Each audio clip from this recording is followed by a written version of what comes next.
esse tema das questões das constelações familiares me afeta bastante, né? Porque envolve políticas públicas, envolve psicologia, envolve direito, e eu vou tratar um pouquinho disso logo a seguir.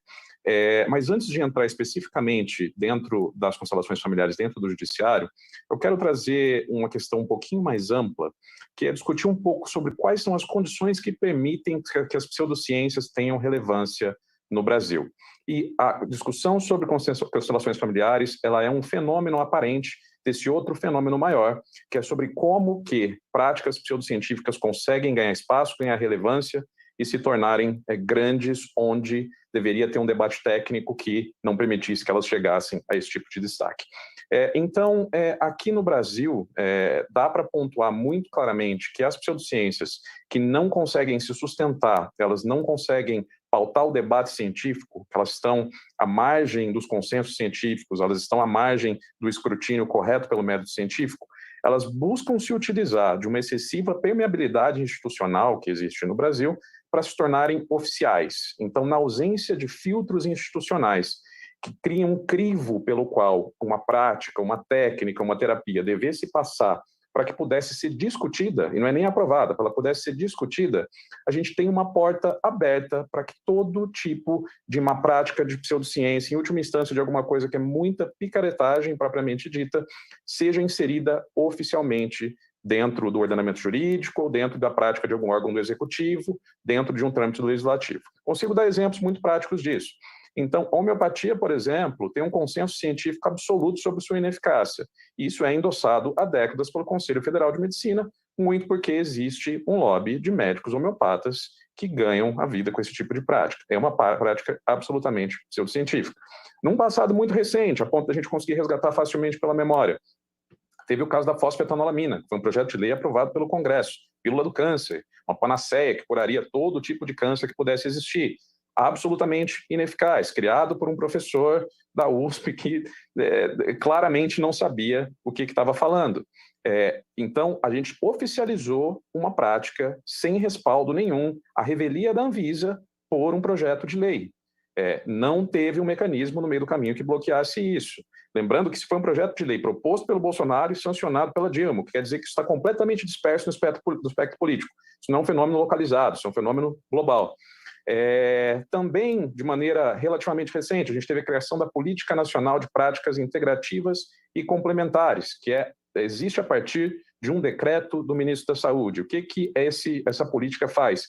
Ela insere no âmbito da atenção à saúde básica do SUS coisas como dança circular, ozonioterapia, lamaterapia, reiki, mais um monte de coisas, que são 29 no total, que não tem o menor respaldo científico, já estão sendo utilizados dentro do contexto do SUS. O que está lá no meio também? Constelações familiares. Então, existe um caminho pelo qual muitas pseudociências driblam o debate técnico-científico e usam de uma abertura que existe em outros caminhos para irem se inserindo e ganhando relevância.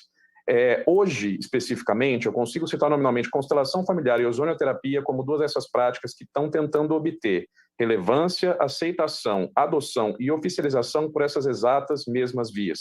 Não é pelo debate técnico e científico.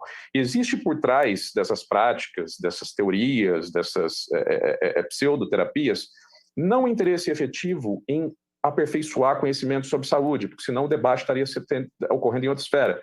Existem por trás disso, primordialmente, interesses financeiros e corporativos. E como isso se dá? Se há uma oficialização por lei, por decreto, se há uma autorização por órgão de classe, isso é o primeiro passo que vai endossar alguns outros passos futuros, que são, dentre alguns vários, né? A regulamentação da profissão, que é algo que acontece e está acontecendo. Existem projetos de lei para regulamentar a prática de constelador, regulamentar a prática de ozonoterapeuta, que leva, uma vez que está criada essa demanda por um lado, a criação de cursos de ensino superior e uma consequente reserva de mercado, que por sua vez vai retroalimentar a dispersão disso na comunidade, uma pressão para que isso ganhe mais espaço. Isso é um mecanismo que precisa ser combatido. Constelação familiar é uma cabeça da hidra, a gente precisa enfrentar o monstro inteiro. Então, falando especificamente sobre legislativo, que é o contexto que eu estudo mais, que eu estou enfrentando de maneira mais frontal na minha pesquisa, a ciência não é vista, e deveria ser, por princípio de eficiência da administração pública, um pilar importante de análise de projetos de lei. Ela não é. Então, a gente tem constitucionalidade, tem orçamento e o resto tramita por diferentes comissões. Então, rotineiramente, a gente vê questões de fundo técnico, questões de fundo científico, tramitando em rito terminativo, ou seja, sem deliberação em plenário, cujo mérito é analisado, por exemplo, em Comissão de Seguridade Social e Família, em instâncias que não têm, ou não deveriam ser as instâncias ideais para discutir temas tecnicamente complexos. E isso, terminando o rito terminativo, vai para a sanção, invariavelmente a gente empurra muita coisa que não deveria existir pela via oficial. Isso é muito preocupante. Então, meu olhar está no pontual, mas também está no institucional, e como que isso é um fenômeno a partir dessa questão global. E aí, falando um pouco na prática nas instituições, alguém trouxe aí que está sendo aplicado em empresas, vejam que maravilha, empresas estão utilizando constelação familiar. Vamos lembrar que o uso no contexto privado não é endosso de qualidade, muito pelo contrário, a gente está cansado de ver empresa promovendo capacitação de gestores a partir de programas de programação neurolinguística, de gerenciamento quântico, de toda a variedade de coaching pseudocientífico que vocês conseguiram imaginar.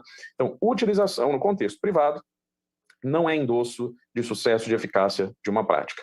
E deixando muito claro, reforçando o que os colegas já falaram, que nós não queremos banir a existência de constelação familiar. No ambiente corporativo, como eu acabei de citar, no ambiente privado, isso pode ser usado sem problema nenhum. Lógico que, desde que esse uso privado esteja dentro dos limites da lei e que os praticantes que excederem estão sujeitos a eventuais sanções penais e civis. Mas nós não temos nada, a princípio, quanto ao uso disso dentro do contexto privado. O problema é, a hora que a gente começa a transmitir isso para dentro do setor público. E aí eu vou focar principalmente no jurídico, mas não sem antes mencionar a pedagogia sistêmica, que é uma proposta de uso disso dentro do ambiente escolar, que não tem relevância acadêmica alguma e não tem respaldo comparativo no mundo. É uma jabuticaba e espero que esse debate não cresça, porque por enquanto ainda é marginal, é residual. Agora, dentro do ambiente jurídico, a coisa é um pouco diferente. Começou numa esfera federal, dentro de uso em comarcas, dentro de uso em juízo, rapidamente ganhou um endosso acrítico pelo CNJ, e lembrando que o CNJ é o Conselho Nacional de Justiça, que teria como função, enquanto instituição pública, de aperfeiçoar o trabalho do sistema judiciário brasileiro. Eu não consigo compreender como o endosso de uso de constelações familiares de maneira acrítica, de maneira pouco estudada, de maneira pouco fundamentada, pode aperfeiçoar o sistema judiciário nacional.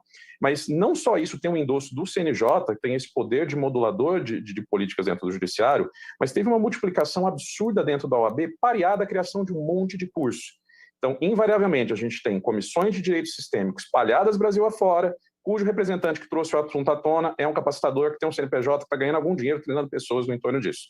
Não tem problema nenhum oferecer capacitação e ganhar dinheiro. O problema é quando isso toma de assalto uma organização que representa os operadores do direito do tamanho da OAB. E eu fui procurar a informação de como estão dispersas essas comissões. O dado é um pouco difícil de conseguir pela própria OAB, mas a própria turma da constelação familiar diz que tem em torno de 200, se não mais, instâncias, comissões de direito sistêmico espalhadas Brasil afora. E na minha pesquisa, que durou um certo tempo, eu encontrei um total de 0, nenhuma comissão científica dentro da OAB vigente e de pé. Então isso mostra, se não um desinteresse geral da OAB em levar essas considerações como fundamentais para a discussão e para a formação de bons operadores do direito, é um fenômeno que não é simplesmente um interesse orgânico pelo assunto. Existe pressão, existe lobby e existe interesses pessoais e corporativos envolvidos nessa pressão. E essa própria reunião que a gente está tendo aqui agora talvez seja um reflexo disso, do quanto que isso está ganhando corpo, independentemente de ser algo que não tem o menor cabimento de estar dentro do ordenamento jurídico nacional, dentro da própria estrutura do judiciário.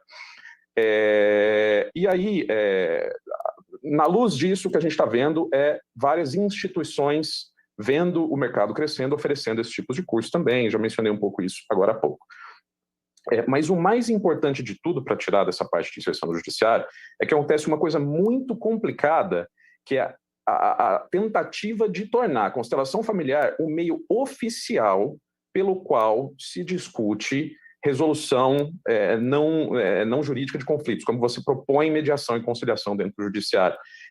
Não enquanto regra propriamente dita, mas enquanto disseminação e lobby da prática, torná-la quase que uma disciplina obrigatória dentro de curso de graduação para que as pessoas usem isso dentro de sua prática jurídica, o que é um absurdo e precisa ser enfrentado.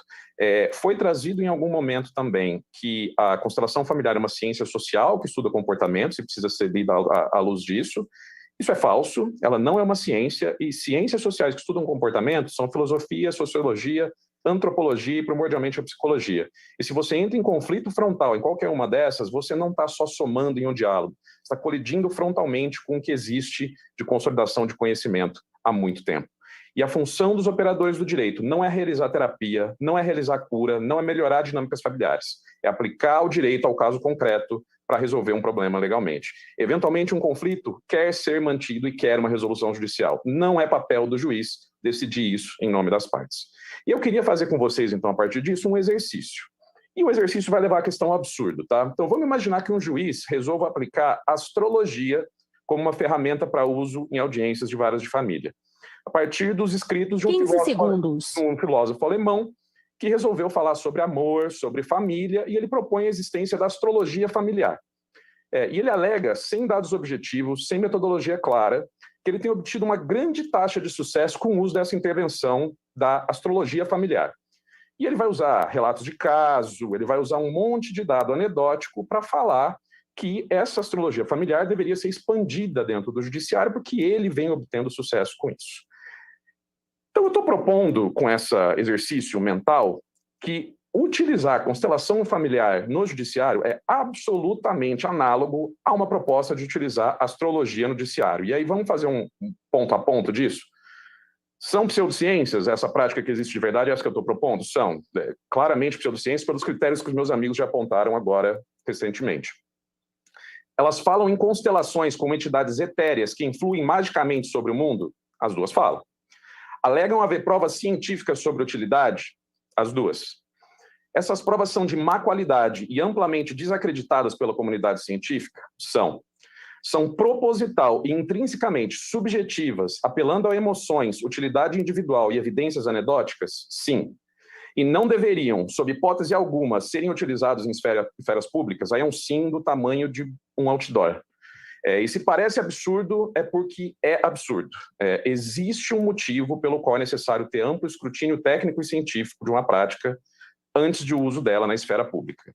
Então, essa prática que está sendo realizada livremente por juízes Brasil afora é inaceitável. Inaceitável. A gente está utilizando de práticas de efeito desconhecido previamente a uma análise séria sobre o assunto. E aí, para terminar, alguns pontos gerais de discussão que eu queria trazer, é que nenhum de nós seis aqui que estamos falando sobre pontos complicados, pontos de crítica sobre a constelação familiar, tem interesse financeiro no assunto em falar a favor ou contra. Nenhum de nós tem stake nenhum, não tem empresa que lucra com isso, não tem nada. Nosso interesse é técnico e científico. O uso de pseudociências na esfera pública, como eu comentei agora há pouco, ele fere frontalmente princípios da administração pública, com principal ênfase no princípio da eficiência. Se a gente tem uma teoria que está comprovada e consegue atender melhor ao interesse da maioria, é absolutamente inaceitável a gente ir atrás de algo que carece de comprovação técnica. Falar em amor, honrar pai e mãe, família, pela emoção, não são, de forma alguma, argumentos válidos para endosso oficial de uma prática no espaço público e, consequentemente, a gente não pode deixar que gurus tenham voz dentro dessa discussão em saúde e educação. Se essas práticas quiserem ter respaldo científico, elas precisam se submeter, como os meus amigos já falaram, muito melhor do que eu, se submeter ao método científico. Então, eu não quero só ficar na questão da constelação familiar, porque a gente vai encontrar muitos problemas 15 nela. segundos. Ela é muito séria e precisa... já estou encerrando, tem mais duas frases. O problema é o uso em abstrato de pseudociências em ambientes oficiais. E o Instituto Questão de Ciência, junto com parceiros que a gente está encontrando, vai fazer todo o possível para garantir que o PNPIC seja derrubado, essa Política Nacional de Práticas Integrativas e Complementares, e que nada que esteja em seu entorno consiga chegar a um ambiente público e, eventualmente, a gente vai em judiciário, faz a DIN, faz o que for necessário para enfrentar isso. Então, constelação familiar é errado, é perigoso, é machista, potencializa a violência contra a mulher, oficializa uma abordagem pseudocientífica e que é muito lucrativa para alguns dentro do judiciário, e nenhum contraponto que suceder à minha fala pode ignorar esses pontos que nós 6 levantamos. Muito obrigado.